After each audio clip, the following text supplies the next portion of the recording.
So sir, what's your organization do usually? What you guys Hi. are into? Hi, I'm Abhinay. I'm from GRAHAA Space.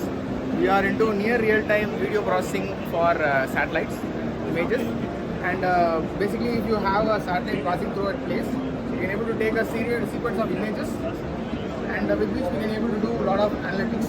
Say if it is a crossing of an aircraft, or if it is a ground system which you want to focus on, or if it is a calamity that you want to see the impact of, all these things we can be done. So I'll show you some of the examples through some of our partners. Sure. So for example, you can see that there is an aircraft taking off from a runway.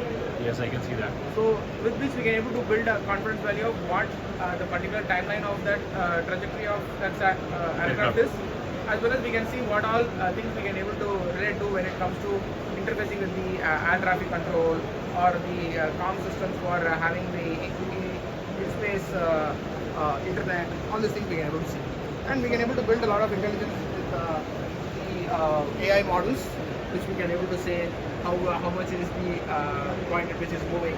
For example, this one is showing the trajectory of an aircraft. Okay. This one missile, right? A missile.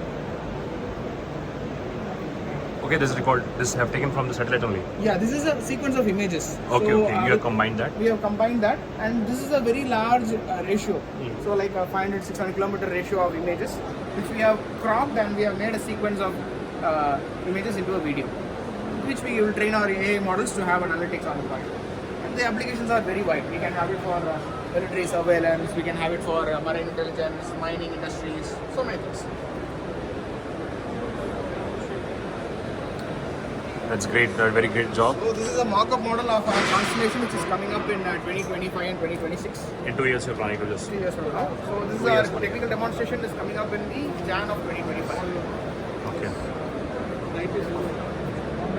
So anything you would like to say, the space enthusiast? Anything curious. which Be always curious. for the And students? never get bored. That's all. Okay, just exploring the things in the new way, right? Yes. Thank you so much, Abhinay. Yeah.